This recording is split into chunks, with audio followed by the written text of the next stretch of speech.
Baik, cek. Assalamualaikum warahmatullahi wabarakatuh. Baik lagi di channel Rusakma Junaidi. Jadi kesempatan kali ini saya akan membahas tentang growth mindset atau mindset bertumbuh. Jadi kenapa mindset bertumbuh atau growth mindset ini menjadi salah satu hal yang penting dalam proses pengembangan diri, baik itu soft skill maupun hard skill. Jadi gini, selama saya memahami dan belajar tentang itu apa pengembangan diri, kemudian peningkatan kompetensi, dan juga pengembangan kapasitas diri, khususnya karena biasanya self development ataupun pengembangan diri ini berkaitan dengan soft skill, namun sebenarnya yang tidak kalah penting adalah self development ini juga berkaitan dengan hard skill.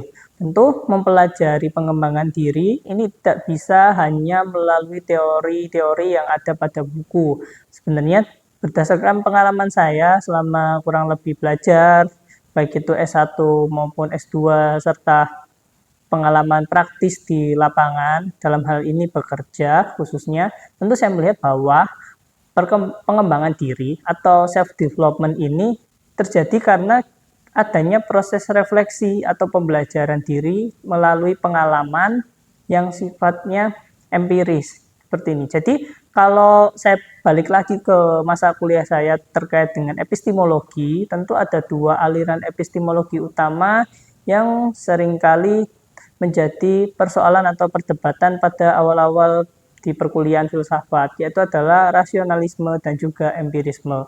Tentu kedua aliran epistemologi ini juga membawa dampak implikasi ke kehidupan nyata. Dampaknya adalah ketika kita memahami epistemologi atau bagaimana cara mendapatkan pengetahuan sebagai sebuah proses yang terjadi secara empiris atau melalui pencerapan panca indera, tentu kita akan memahami bahwa manusia itu pada dasarnya seperti apa yang dikatakan John Locke, itu adalah tabula rasa. Manusia adalah selembar kertas kosong yang nantinya akan menjadi seperti apa manusia itu dan berkembang seperti apa nantinya setiap individu itu bergantung pada pengetahuan, hasil pencerapan panca indera yang ini merupakan hasil refleksi atau olahan diri dari lingkungan, sumber informasi yang didapat selama ini. Sedangkan di rasionalisme, Ate menganggap bahwa manusia itu mempunyai ide bawaan. Jadi manusia bukanlah selembar kertas kosong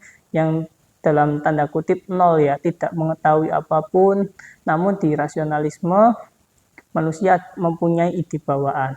Ini tentu hal yang ketika saya kuliah di filsafat ini menjadi salah satu perdebatan penting sebelum mempelajari tentang epistemologi lebih jauh. Namun yang akan saya tarik pada pembahasan bagaimana belajar atau mengembangkan diri ini tentu saya mempunyai sesuatu yang cara pandang tersendiri terkait dengan pengembangan diri. Saya melihat bahwa pengembangan diri atau self-development ini tidak terjadi semerta-merta karena kita mampu bekerja keras ataupun kita mengupayakan yang terbaik terhadap sesuatu hal yang kita usahakan. Jadi contohnya seperti ini, kita berusaha untuk menjadi juara kelas, IPK terbaik, ataupun menjadi mahasiswa berprestasi. Tentu yang kita lakukan adalah belajar dengan giat, maksimal, ataupun kita terus selanjutnya adalah mempelajari banyak sekali sumber informasi sehingga kita mempunyai banyak repositori informasi atau aset informasi yang begitu luas, itu yang membuat kita menjadi unggul.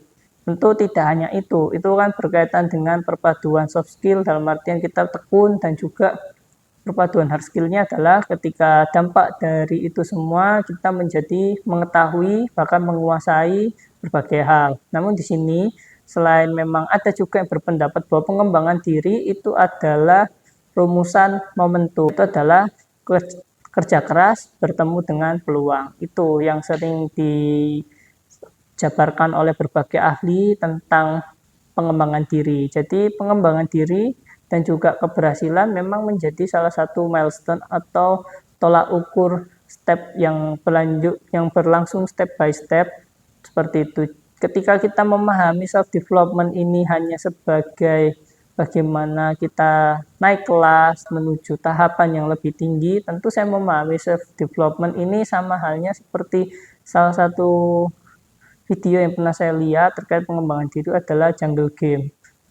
Jadi apa yang dimaksud dengan pengembangan diri dalam perspektif jungle game seperti ini? Bahwa pengembangan diri dalam video yang saya lihat itu, karir tidak hanya bersifat vertikal, tapi juga jungle game. Apa yang dimaksud dengan jungle game ini? Jadi jungle game ini adalah permainan, dalam artian kita tidak selalu karir itu harus naik ke atas, tapi kita mampu melebarkan sisi yang lain sehingga kita memiliki banyak sekali variasi keahlian. Itu juga sebuah pengembangan diri seperti itu. Jadi karir dan pengembangan diri tidak hanya bersifat vertikal. Tentu ini juga yang saya pahami terkait dengan karir. Apabila kita melihat lebih jauh, sebenarnya beberapa hal ini juga sepengamatan saya juga dirasakan tentunya oleh saya sendiri bahwa terjadinya rotasi, mutasi, ataupun hal-hal lain yang berlangsung pada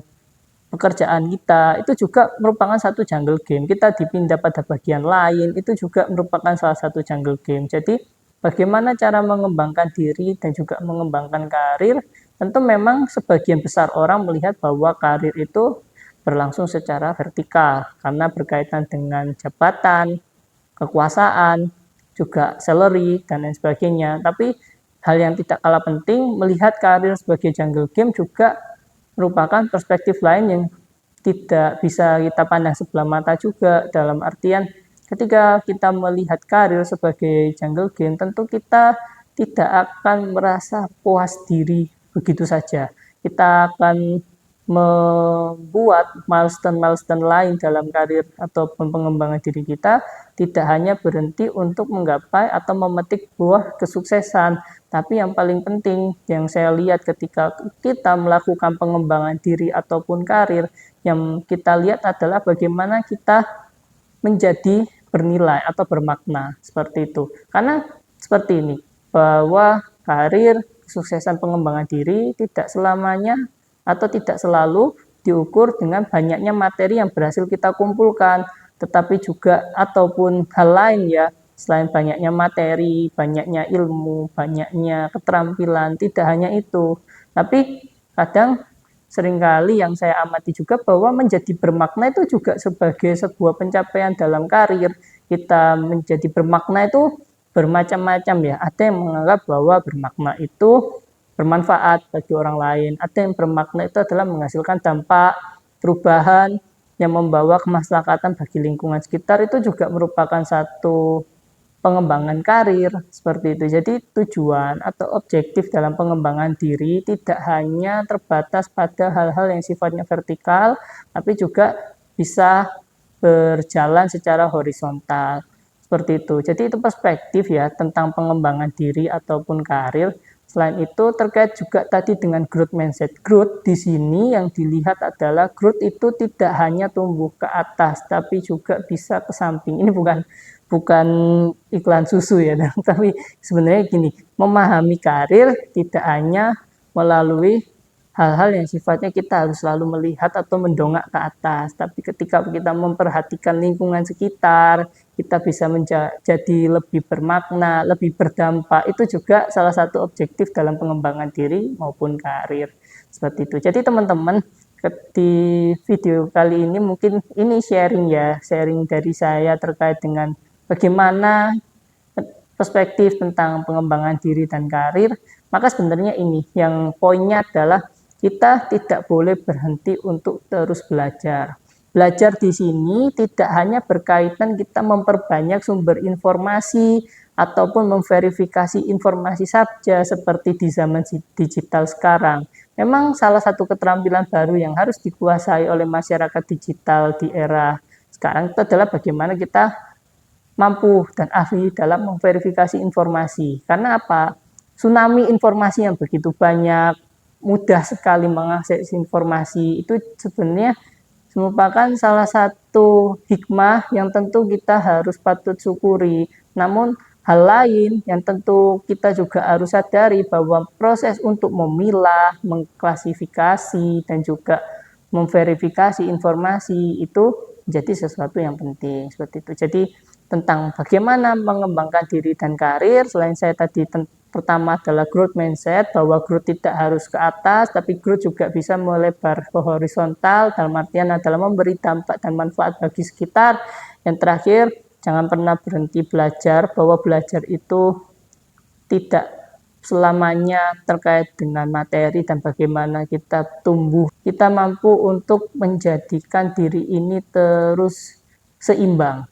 Seperti apa yang dikatakan Einstein, bahwa kita seperti ibaratnya mengayuh sepeda. Kita menjadi balancing ketika kita terus bergerak. Itu kita akan menjadi terus relevan ketika kita belajar. Belajar itu adalah sebuah upaya untuk berkemajuan. Seperti itu.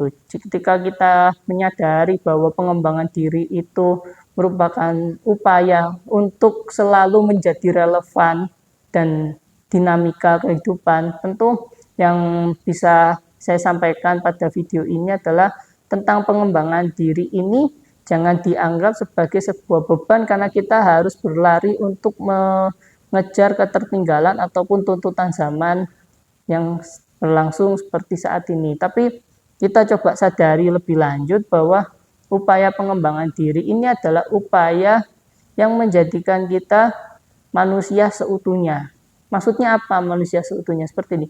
Manusia ibarat seperti kita manusia seutuhnya di sini yang saya maksud adalah bagaimana kita untuk selalu menjadi relevan.